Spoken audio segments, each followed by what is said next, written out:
Meninos, boa noite a todos. Nós vamos dar continuidade, então, na nossa aula de ontem. Nós vamos finalizar com as principais drogas que são utilizadas nas unidades de terapia intensiva.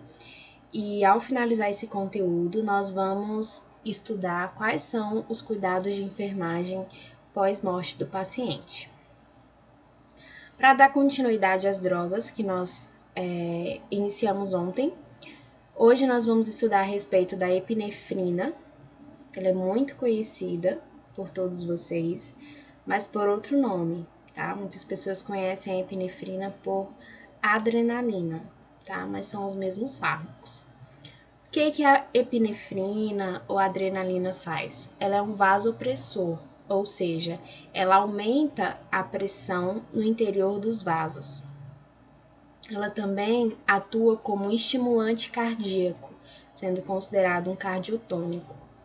Então, a adrenalina, ela pode ser indicada para os tratamentos da asma, do choque anafilático e também da parada cardíaca. Então, a epinefrina é um medicamento muito utilizado, muito comentado, né, a respeito do seu uso, a respeito das suas indicações.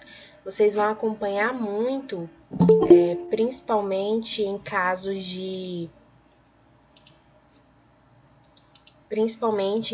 parada cardíaca, né, o uso de... Um pouquinho, gente, que eu tô aceitando os demais colegas, tá, que estão entrando. Então, a epinefrina, né, como eu havia comentado com vocês, conhecida como adrenalina. Boa noite, Sebastião, seja bem-vindo.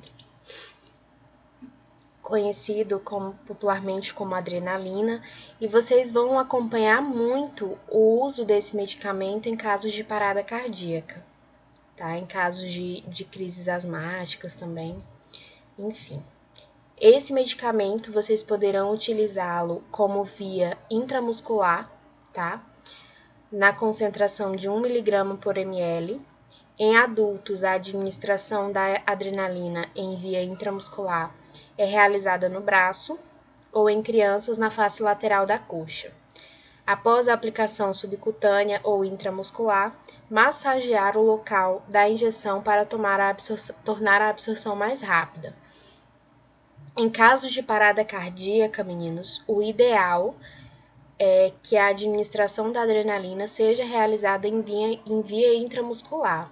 Em via intravenosa, tá? Em casos de parada cardíaca, o ideal é que a adrenalina seja feita na via intravenosa, na veia do paciente, por conta de todo o processo de absorção do fármaco, tá? Se um fármaco ele for administrado na via intramuscular, ele tem que ser absorvido do músculo para a corrente sanguínea e da corrente sanguínea atuar nos receptores específicos. Então, esse processo ele é um processo um pouco mais demorado.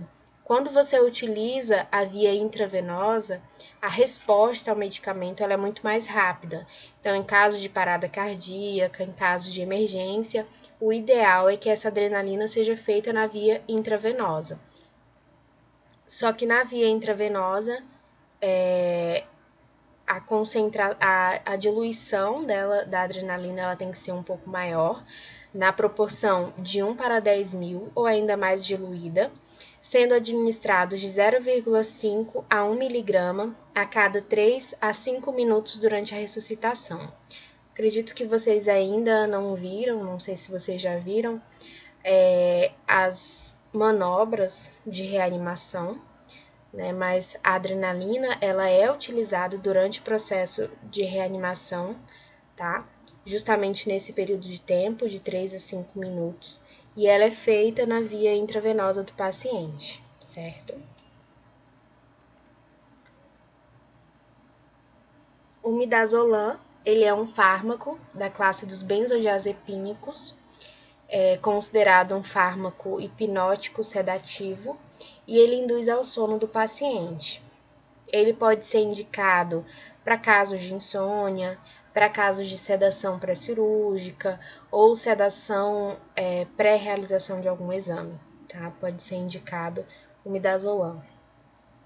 Tratamento também de ansiedade de alguns pacientes que estão internados. Então, o midazolam ele vai ter essa finalidade, né, de indução do sono, de indução do relaxamento, porque o que o midazolam faz? Ele diminui a atividade do nosso sistema nervoso central. Então, através disso, nós temos a indução do sono e do relaxamento. Esse fármaco ele pode ser administrado através da via oral, né? Então, se o paciente estiver fazendo uso da via oral, a administração desse medicamento é muito mais fácil de ser realizado dessa forma.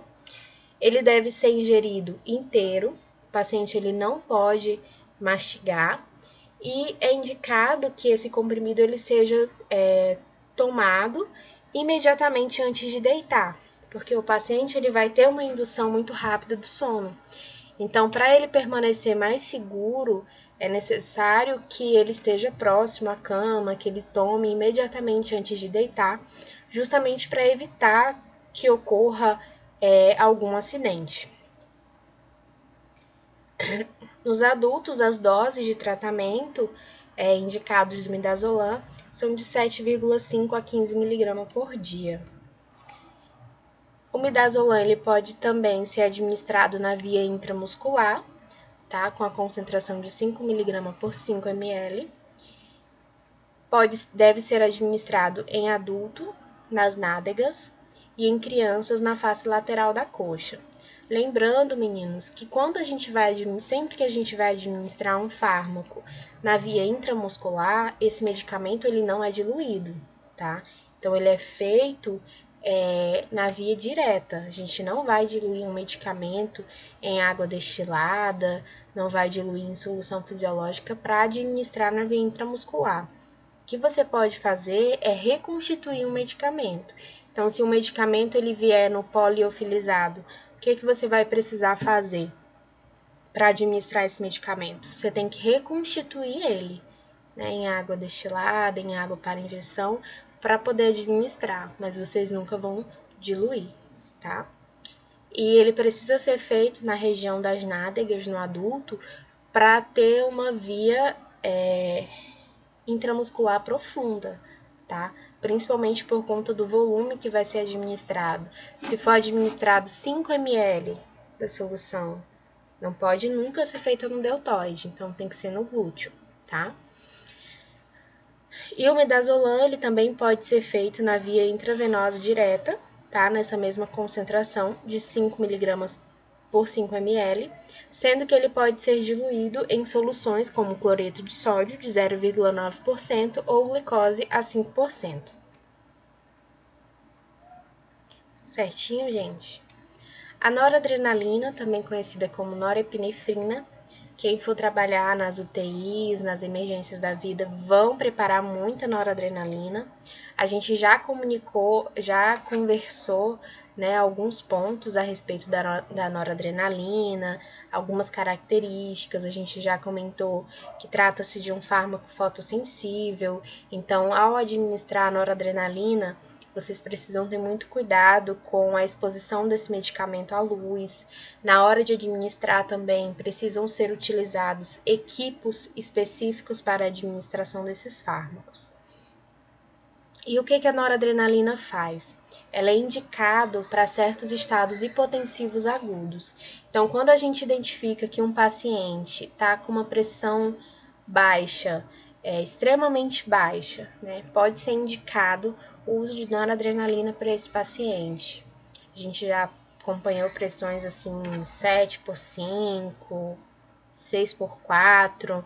Algumas pressões a gente até chama de pressão inaudível, que quando você vai tentar aferir a pressão do seu paciente, você não consegue auscultar. Mas ele tá tendo frequência cardíaca, tá respirando, mas você não consegue auscultar a sua pressão arterial. É quando a pressão do paciente ela tá tão baixa que nós não conseguimos aferir no manguito, tá? São estados bem graves de hipotensão. E para esses pacientes, eles possuem alto risco de entrar em parada cardíaca. E muitas vezes essa noradrenalina ela é indicada antes da parada cardíaca, né, quando o paciente já está em um estado mais grave, ou assim que o paciente retorna da parada cardíaca, ela também pode ser indicada, porque assim que o paciente retorna, ele vai estar muito susceptível a outra parada, a sua frequência cardíaca ela pode estar reduzida, a sua pressão vai estar mais baixa. Então, muitos médicos, conforme, claro, a necessidade do paciente, acabam prescrevendo a noradrenalina para esse paciente. Então, uma informaçãozinha que vocês precisam destacar aí para vocês, tá?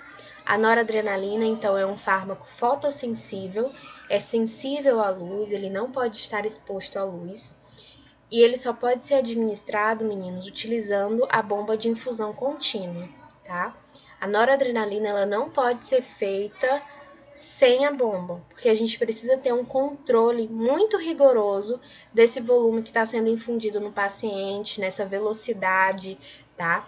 Porque a noradrenalina, ela pode aumentar muito a pressão do paciente, a gente pode ter que diminuir, então tem que ir regularizando, e para isso só é possível fazer dessa forma, acompanhar dessa forma, se nós estivermos fazendo uso da bomba de infusão contínua.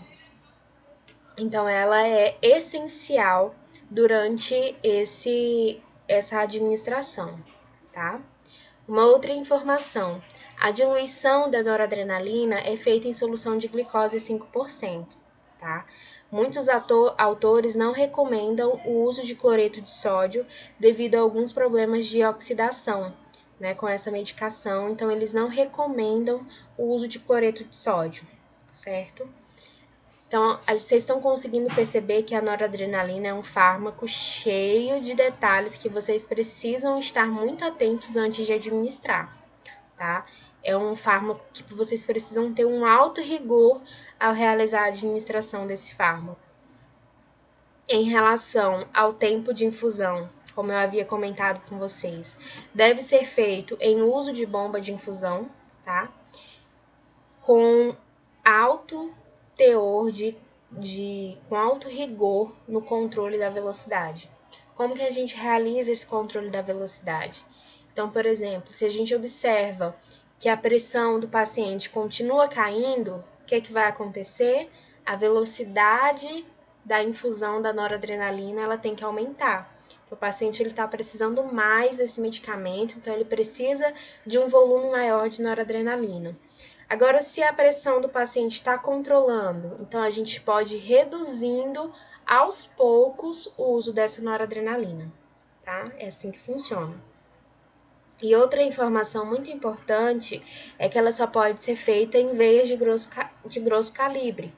Então, raramente vocês vão ver um paciente com uso de noradrenalina em um acesso venoso periférico, tá? Se for um acesso venoso periférico, tem que ser um acesso venoso de grosso calibre. O que para pacientes que estão em estado grave, que precisam de noradrenalina, é quase impossível você conseguir um acesso venoso periférico de grosso calibre nesses pacientes.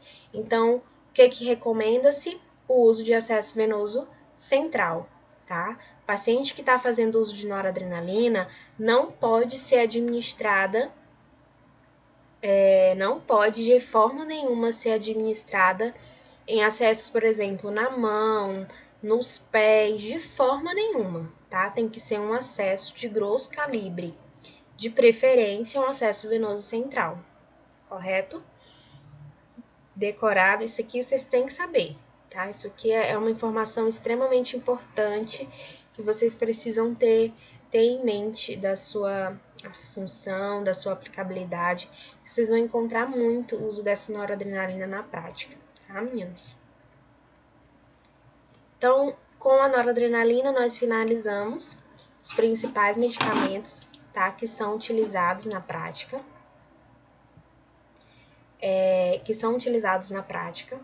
Agora, nós vamos acompanhar os cuidados de enfermagem pós-morte. Não sei se vocês já tiveram alguma outra disciplina que abordou esse conteúdo, mas a gente vai fazer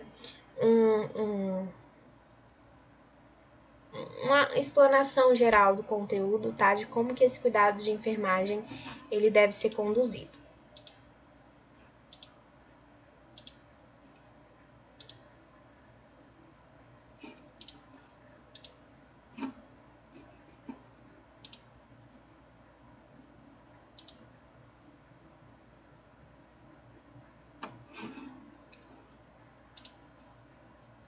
Então, meninos, nós estamos utilizando o material da EBSER, tá? Dos Hospitais Universitários Federais. Um material produzido pela enfermeira residente Larissa Bandeira de Mello, enfermeira doutora Thaís Santos, enfermeira mestre Rosana Rups, da Universidade Federal do Triângulo Mineiro. Aí aqui elas nos trazem, né, algumas notícias, algumas reportagens de erros ao realizar esse cuidado pós-morte, durante esse processo de cuidados pós-morte, tá? Como família enterra corpo de mulher no lugar do idoso, trocado em hospital de Duque de Caxias, no Rio de Janeiro. Família chegou a desconfiar de diferenças, mas afirma que não descobriu porque só os olhos e partes do nariz estavam à mostra. Então, aqui nessa reportagem, a gente tem uma família que realizou o enterro de uma outra pessoa, né? Um erro de identificação aí dos corpos. Um outro caso de 2017, deixa eu ver aqui quem tá falando. Aí aqui nós temos um outro caso de família de 2017, perdão. Família enterra bebê errado após confusão em necrotério de Marília. Corpo do bebê foi exumado para ser entregue à família certa. Hospital atribui troca a agente funerário e diz que vai instaurar sindicância. A Polícia Civil investiga o caso de 2 bebês que foram trocadas no necrotério do Hospital das Clínicas, em Marília, e a violação do túmulo de uma delas em Campos Novos Paulista. Uma estava internada há 38 dias e depois de morrer teve o corpo transferido para o necrotério. A outra morreu ao nascer no Hospital Materno Infantil. O corpo dela também foi para o necrotério do HC, onde os 2 bebês foram trocados. Uma família chegou a enterrar, por engano, uma das crianças. Então, meninos, esses casos de trocas de corpos, enfim, são mais comuns do que nós mesmos podemos imaginar. São mais comuns do que vocês podem imaginar, tá? E trata-se de uma das responsabilidades da equipe de enfermagem, essa parte de identificação. Lógico que toda a equipe tem que estar responsável por isso. Tem também a equipe do necrotério, do auxílio funerário. Né? Então, tudo isso pode estar envolvida nesse processo de trocas de corpos. Mas uma das responsabilidades da equipe de enfermagem é a identificação correta do indivíduo, tá? A identificação correta do corpo, tá? Que está ali. Uma das responsabilidades de enfermagem. Então, a morte é parte do processo. Primeiro, a gente tem que entender o que significa morrer, né? O que significa morrer, qual é o sentido da morte, enfim. A gente pode entender a morte como uma parte do processo de desenvolvimento do ser humano e está cada vez mais discutida em nosso cotidiano, em especial na rotina dos profissionais da saúde, contextualizando um cenário sócio-histórico com ênfase nos aspectos teóricos e técnicos. Morrer pode ser encarado como um estágio onde as funções relacionadas à vida cessam. A morte no contexto intra-hospitalar permanece entre os biombos, escondida nas enfermarias, desconhecida e assustadora. Então aqui a gente pode entender que a morte é vista como um estágio final da vida, né? Onde as funções do nosso corpo que nos mantêm vivos cessam. É isso que a gente pode entender como morte. E aqui ele nos traz uma ideia muito clara e que eu acredito que todos podem acompanhar e vivenciar isso, que seria o respeito ao medo da morte. Né? Então a morte ela ainda é vista como algo desconhecido, então as pessoas não sabem e o que será que acontece depois que a gente morre, né? Muitas pessoas têm medo de morrer, enfim. Então, acaba que nós da equipe não sabemos lidar com tais circunstâncias. Nós temos dificuldade de lidar com tais circunstâncias. Apesar de nós lidarmos sempre com a morte, né, a nossa profissão ela irá nos fornecer isso. Nós podemos acompanhar o nascer, mas também nós vamos acompanhar muito o morrer. E apesar de tudo isso, a gente ainda não consegue lidar que a morte é um processo natural. Todos nós vamos morrer. É uma fase natural, mas nós ainda não temos, né, a maturidade, o discernimento e o conhecimento para lidar com esse processo. Então aqui ele nos fala assim, que a morte ela é vista como algo muito assustador, que encontra-se escondidas na enfermaria. Isso é um fato muito grande. E nós, como profissionais de saúde, nós temos que aprender a lidar melhor com a morte. Não estou falando que claro, todo mundo vai ter medo de morrer, todo mundo quer mais tempo com as pessoas que você ama, com a sua família, com seus amigos, enfim. Mas a morte ela é um processo natural, né? Todos nós vamos passar por isso. E a gente precisa aprender a lidar melhor com isso. Isso é um processo de aprendizado, tá? Deixa eu ver aqui o que fala. Ó, o Sebastião fez um comentário aqui pra gente, né? Que a morte é um mal irremediável e que todo ser vivo vai passar por ela. Exatamente. A gente sabe encarar o nascimento de uma forma muito natural, né? O nascer, o viver, mas a gente ainda não sabe encarar a morte como uma fase desse processo natural. E a gente acaba levando esse peso, né? Levando esse medo para dentro dos hospitais, para nosso serviço, para nossa assistência. Então, o que a gente precisa fazer? Você como profissional, como que você tem que encarar a morte? Como que você tem que encarar o morrer? Você tem que prestar cuidados com o corpo, né? Então, cuidado com o corpo, ele é de responsabilidade da equipe de enfermagem, certo?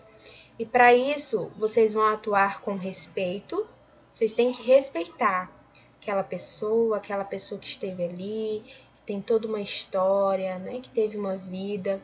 Você precisa tratar aquele ser humano com respeito, com disciplina e com ética. Não é porque ele morreu que você pode fazer qualquer coisa, que você pode cuidá-lo de qualquer jeito. Não. Você não pode cuidar de qualquer jeito, ele continua sendo seu paciente. E você precisa respeitá-lo como ser humano. Você precisa respeitar aquele corpo que se encontra ali, né? E tratá-lo com ética, com disciplina. Você precisa também praticar o acolhimento familiar.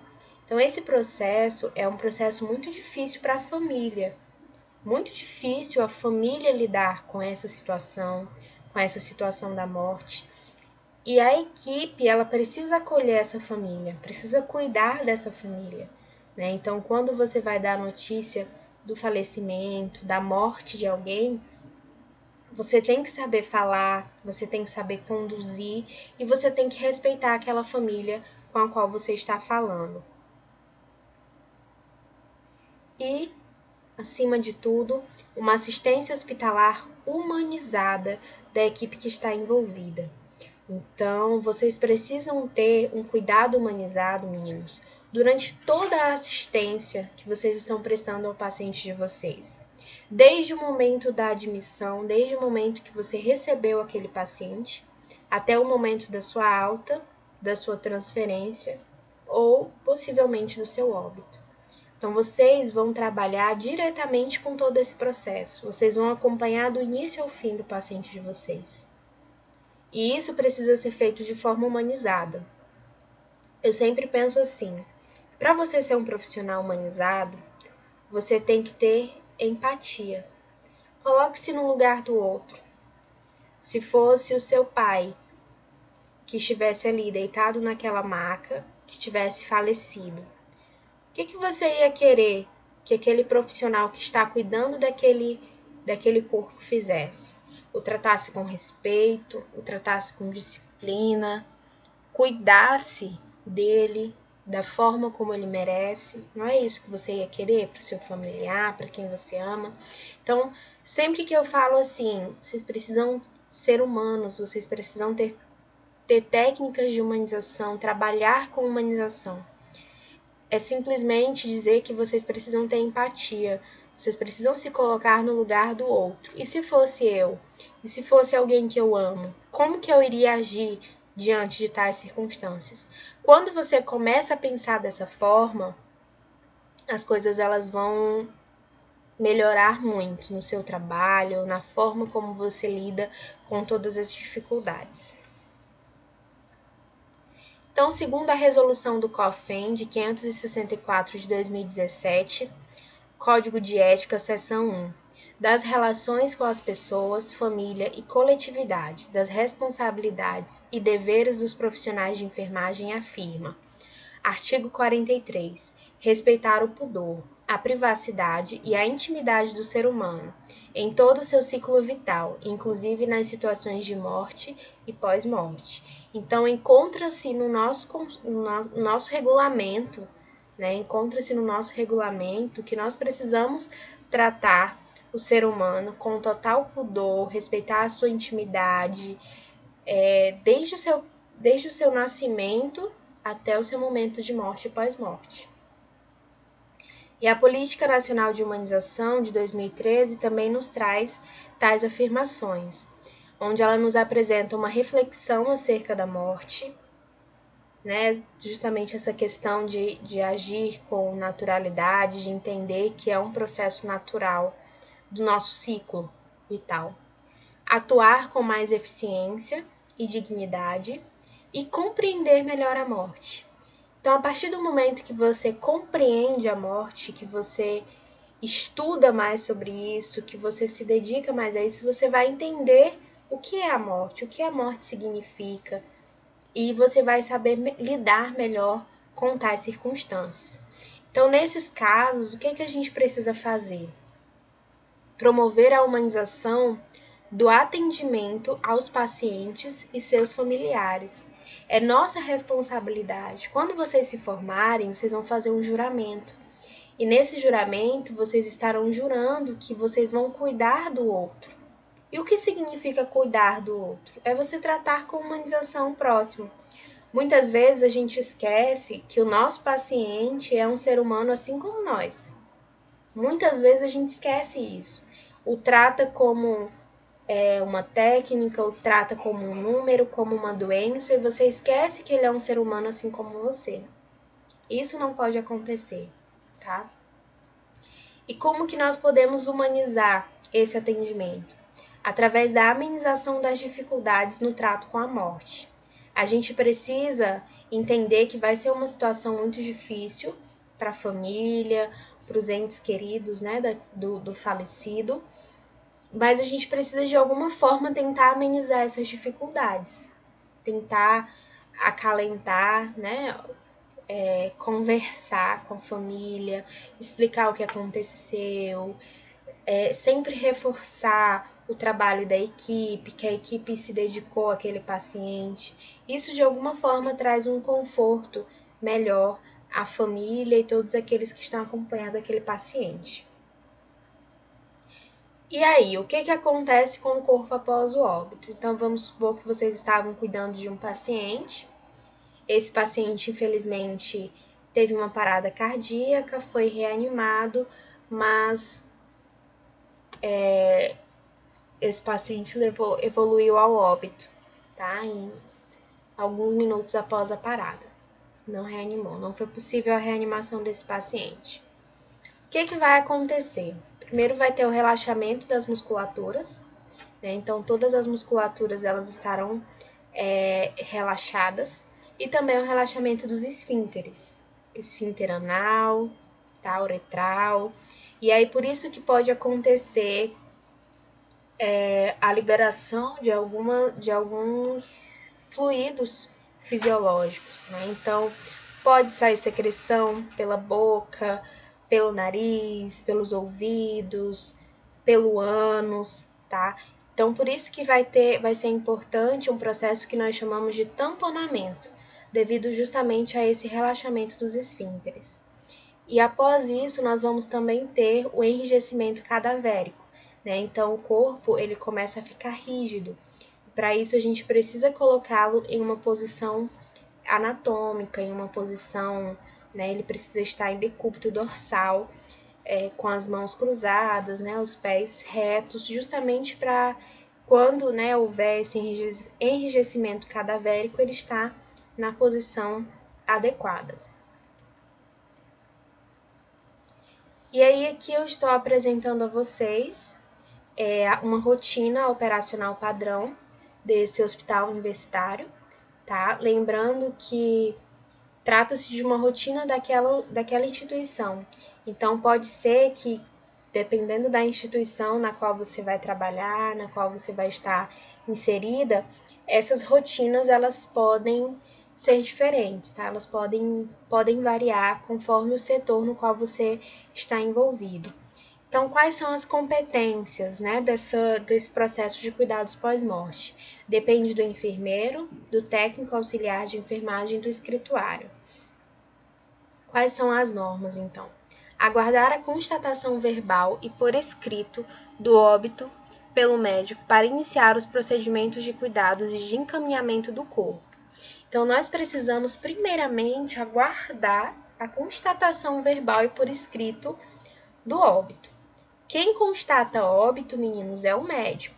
Enfermeiro, técnico, fisioterapeuta, nutricionista, nenhum desses profissionais constata óbito, somente o médico, tá? E nós precisamos aguardar essa constatação a partir do momento, né, que o médico constatar. Aí a gente pode iniciar os cuidados e os encaminhamentos do corpo. Mas enquanto isso, não.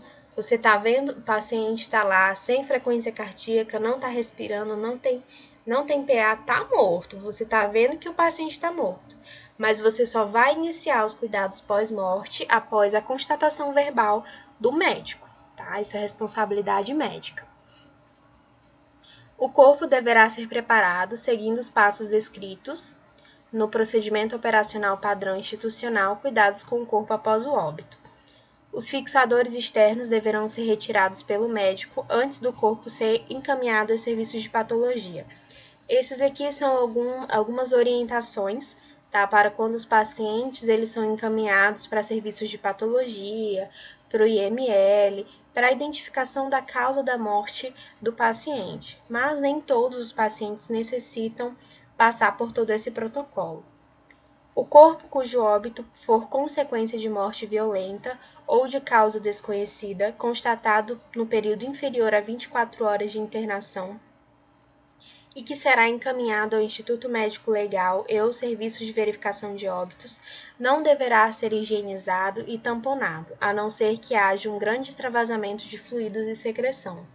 Então, aqueles pacientes que vão ser encaminhados ao IML ou outros serviços de diagnóstico, eles não passam pelo processo de higienização, pelo processo de tamponamento, tá? Para evitar a manipulação do corpo. O corpo que tem indicações para necrópsia deverá ser encaminhado ao serviço de patologia, necropsia, junto com o impresso solicitação de procedimento médico diagnóstico, preenchido e assinado pelo médico e pelo familiar responsável. Então, aqui continua, né, o caso daqueles pacientes que necessitam passar pelo serviço de patologia, pelo serviço de necrópsia, tá? O serviço de captação de órgãos deverá ser comunicado de todos os óbitos ocorridos, independente da pessoa ser ou não doadora de órgãos. Aqui também é uma rotina operacional dessa instituição, tá? Algumas instituições, elas terão procedimentos de comunicação diferentes.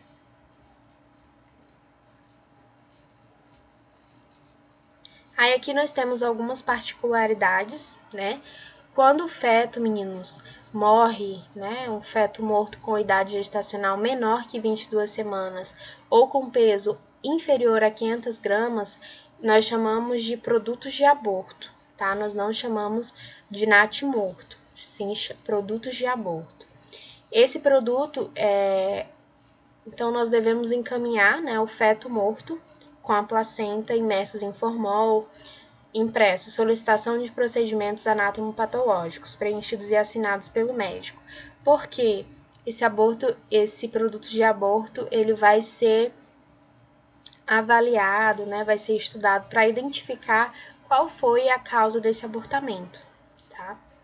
E um natimorto com peso igual ou superior a 500 gramas encaminhar a placenta imerso em formol. Feto morto envolvido em um campo identificado justamente com o impresso. Solicitação de procedimento médico diagnóstico. Casos familiares autorizem a necrópsia. Isso daqui também, meninos, é um processo de rotina desse hospital que eu estou me referindo a vocês, tá? Da EBSER.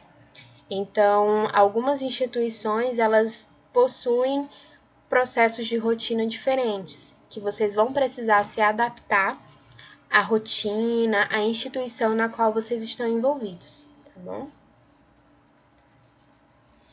E aqui, todo o corpo, meninos, assim que ele é encaminhado, né, ao necrotério, ele tem que estar identificado.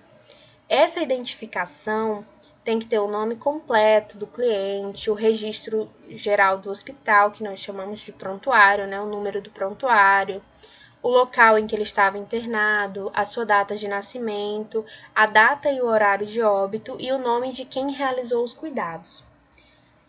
Essa identificação, aqui eles colocaram identificação fixada na testa, mas aqui nós não vamos utilizar essa identificação na testa do paciente. A gente realiza a identificação na parte do peito do paciente, tá? Então, vocês vão escrever, pode ser um esparadrapo, né? Ou algo que vocês consigam identificar. E vocês vão preencher todas essas informações do paciente, tá? Nome, número do prontuário, local de internação, o leito, data de nascimento do paciente, data e horário de óbito e o nome de quem realizou os cuidados com aquele corpo. Então, essa identificação que vocês vão preencher, vocês vão colocar na região do tórax do paciente, no peito do paciente e no invólucro do paciente, tá? Então, ele vai ficar grudado no paciente, depois vocês vão colocar uma outra identificação ou no saco ou no lençol, né, no que estiver envolvendo o corpo daquele paciente. E todas essas informações, elas são muito importantes. Se no hospital o paciente ele fizer uso de pulseira de identificação também, pode ser colocado lá, tá? E aqui eram para crianças e adultos, casos de recém-nascido, natimorto, produtos de aborto, também terão as mesmas informações.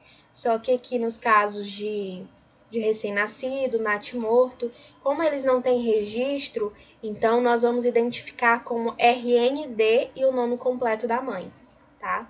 Então o bebê ele vai ser identificado pelo nome da mãe, o número de prontuário é no nome da mãe, né? Então todas essas informações elas precisam estar presentes.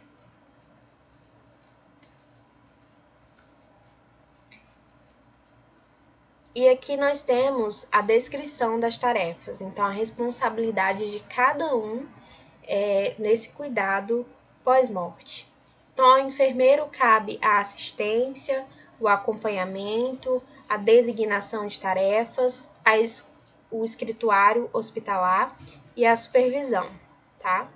Aqui nós temos as responsabilidades do escrituário hospitalar, que é designado a esse hospital algumas normas burocráticas e administrativas, e ao enfermeiro, né? Ao enfermeiro, técnico e auxiliar de enfermagem. Quais são as responsabilidades da equipe de enfermagem, então? Realizar os cuidados com o corpo, então nós que vamos realizar o cuidado pós-morte, tá?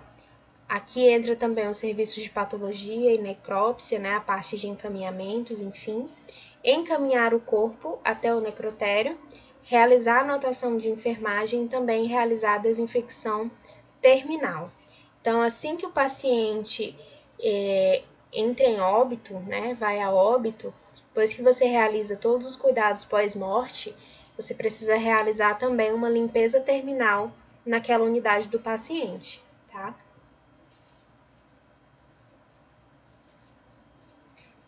Então, após a constatação do óbito, né, o enfermeiro, o técnico de enfermagem, o que eles devem fazer?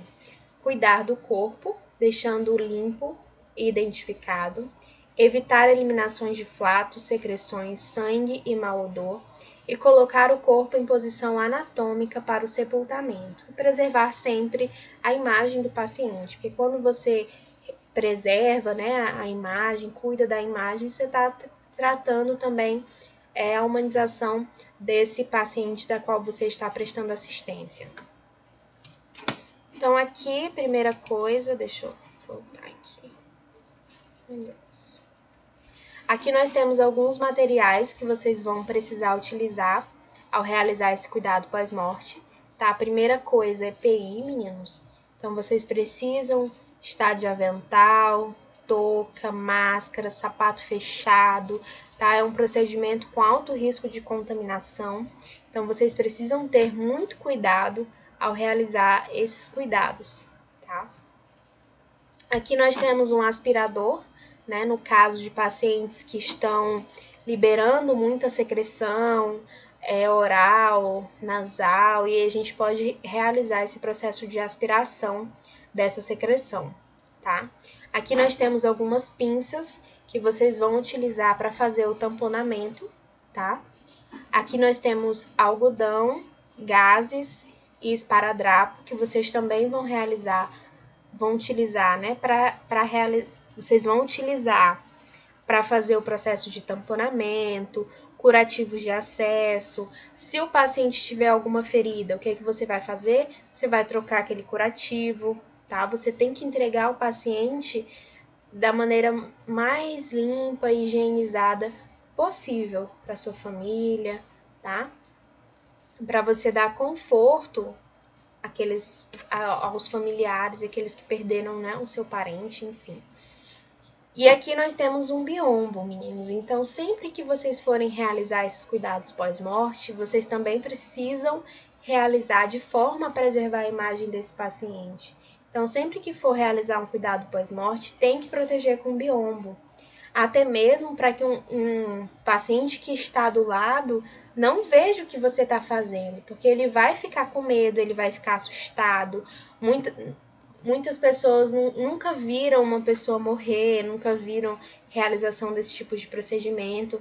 Então, vocês têm que ter muito cuidado nesse processo de exposição, durante a realização desses cuidados pós-morte. Que a gente pode utilizar também algumas compressas, tá? Essas compressas, elas podem ser utilizadas para realizar a higienização corporal do paciente, né? Se ele tiver com algumas sujeiras, enfim, tiver sujo de secreção, você pode utilizar essas compressas, as bacias, tá? Para realizar esse processo de higienização.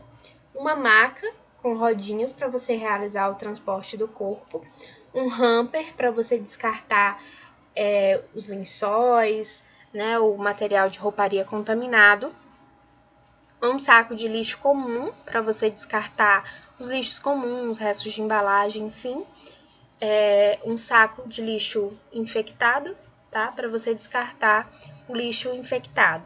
E aqui o invólucro, né, que nós vamos envolver o corpo, que pode ser, muitas vezes alguns hospitais têm o saco, né, para um saco onde você coloca, né, o corpo, mas alguns não possuem esses sacos e a gente acaba fazendo esse processo de cobertura do corpo utilizando lençóis, tá bom? Então, qual vai ser a etapa desse procedimento? Como que vocês vão realizar isso? Primeiro, né, vocês vão aguardar a constatação do óbito. Então, constatou que aquele paciente faleceu, constatou que aquele paciente veio a óbito, aí sim, pode-se desligar todos os aparelhos, tá? Desliga-se todos os aparelhos, ventilador, monitor, bomba de infusão, desliga-se tudo, tá? Depois disso, você vai higienizar suas mãos, vai reunir o material necessário e vai se encaminhar até a unidade do paciente. Chegando na unidade do paciente, vocês vão colocar os materiais sob a cabeceira e colocar o biombo, né, para proteger a intimidade do paciente de vocês. Vocês vão posicionar a cama na posição horizontal, com a cabeceira levemente elevada. Vão forrar a escadinha com papel toalha e colocá-la a bacia com água sobre a mesma quando for necessário. Então, se vocês forem precisar fazer a higienização corporal, vocês vão precisar dessa bacia, vocês vão precisar colocá-la na escadinha, tá? Vocês vão calçar os EPIs, máscara, óculos, protetor, avental, luvas de procedimento, todos os EPIs disponíveis você vai utilizar. Primeira coisa, você vai fechar os olhos do cliente, pressionando as suas pálpebras. Caso não seja possível, você vai fixá-las com tiras de fitas adesivas. Muito cuidado com essas fitas que vocês vão utilizar, principalmente para aqueles pacientes que têm uma pele mais frágil, uma pele mais sensível, porque vocês podem acabar lesionando essa pele, tá bom? E aí, depois que vocês fazem tudo isso, vocês vão precisar retirar todos os instrumentos que encontram-se nos pacientes. Então, você vai retirar manguito, você vai retirar os catéteres, os acessos, o tubo orotraqueal, tá? Com auxílio de uma tesoura, se vocês precisarem, de um bisturi, enfim, colocando-os em um recipiente de descarte. Muito cuidado ao realizar essa retirada, tá? De catéteres, de cânulas, de drenos, enfim. Sempre lembrem do que vocês precisam desinsuflar o balão. Por exemplo, sonda vesical de demora. Lembram que para a sonda vesical ficar fixada, vocês precisam inflar um balão com água para ela ficar fixada na bexiga? Então, quando vocês forem retirar essa sonda, vocês precisam desinflar esse balão, tá? Mesma coisa, o tubo orotraqueal. O tubo orotraqueal, para ele ficar fixado, você tem que insuflar o balão desse tubo com ar. Então, antes de retirar, tenha certeza de que esse balão ele não está inflado, tá? Porque se você puxar e o balão estiver inflado, você vai lesionar esse paciente, vai sangrar, né? Enfim. Vocês devem realizar um curativo nos sítios de dispositivos que estiverem drenando secreção. Por exemplo, retirou um dreno, retirou um acesso venoso periférico, um acesso venoso central. Tá sangrando? Faça um curativo naquele local que você retirou. Na verdade, eu oriento vocês a realizarem um curativo em todos esses dispositivos que vocês retirarem, como uma medida de precaução, tá? Então, retirou, já faz o curativo, já deixa tudo protegido, é o melhor que você faz. Casos de feridas também. Existem muitos pacientes que têm feridas que são altamente secretivas, então que liberam muitas substâncias, e aí você tem que realizar um curativo naquela região também, tá? Você não vai entregar um paciente, um corpo, né, com curativo sujo, com secreções saindo. Então, vocês têm que ter muito cuidado em relação a isso. Se o paciente ele tiver com muita secreção oral, com muita secreção nasal, vocês também podem fazer a aspiração, tá, dessas secreções. E se o paciente fizer uso de prótese dentária também, vocês podem colocar a prótese no paciente. Vocês vão realizar o tamponamento de todos os orifícios naturais do corpo, então ouvido, boca, nariz, ânus, vagina, tá? Uretra, todos esses orifícios vocês podem realizar o tamponamento. Vocês vão utilizar algodão, vocês podem utilizar a pinça, né, para auxiliar. Vocês vão utilizar a pinça para auxiliar ao colocar o algodão, tá? É para isso que serve a pinça. Vocês vão fazer a higiene do corpo com uma compressão úmida, com água e sabonete líquido, quando houver presença de sangue, de secreção e de outras sujidades, né? Para você entregar o corpo limpo. E aí, depois que você fizer todo esse processo de limpeza, todo esse processo de cuidado com o corpo, vocês vão amarrar a mandíbula, tá? Utilizando uma atadura. Vocês vão fazer isso com a mandíbula, com as mãos e com os pés, para poder manter o corpo na posição anatômica, para poder manter o corpo na posição natural, tá bom? Depois você vai posicionar o paciente para transporte. Você vai fixar a fita adesiva que eu falei para vocês. Ele fala que na testa do cliente, mas aqui vocês vão observar que eles usam na região do tórax, tá? Não retirar a pulseira de identificação e vocês vão fazer um envelope, né, com o paciente. Tanto se vocês forem utilizar o saco você só fecha com um zíper, ou se vocês forem utilizar um lençol, vocês vão ter que fazer uma dobradura nesse lençol para cobrir aquele paciente. E essa identificação que vocês fizeram, ela também tem que estar presente no invólucro, tá? Então, seja no saco, seja no lençol, a identificação também tem que estar presente. Então, lembrem-se, são 2 identificações. Uma vai no corpo e a outra vai no invólucro.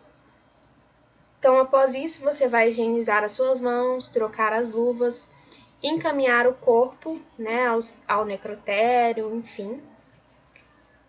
Vai retornar com a maca ao setor e realizar a limpeza e a desinfecção terminal daquele local, tá, meninos?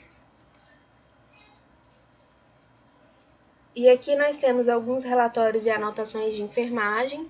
Então, informações importantes que vocês devem colocar nas anotações de vocês são data e horário do óbito, nome do médico que constatou o óbito, horário do início do preparo do corpo, bem como da transferência ao serviço de patologia e necropsia, e o nome do responsável que recebeu o corpo, identificação da pessoa que recebeu os pertences, intercorrências e outros achados importantes.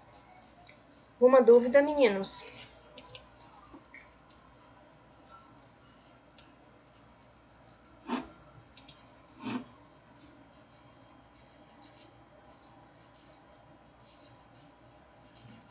Sirlene.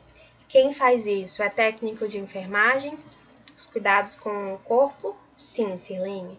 Técnico de enfermagem, tá? O enfermeiro também auxilia, tá bom? Mas o técnico de enfermagem, ele é responsável pelos cuidados pós-óbito, tá? Mais alguma pergunta, gente?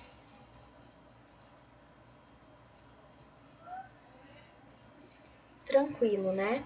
Então, meninos, mais uma informação para vocês, tá? Essa foi a nossa última aula. Então, amanhã eu envio a prova de vocês, tá? E vocês terão até o final do domingo, né, para me enviar o gabarito dessa prova, tá? Vocês vão ter a sexta-feira, o sábado e o domingo para fazer essa prova, tá bom?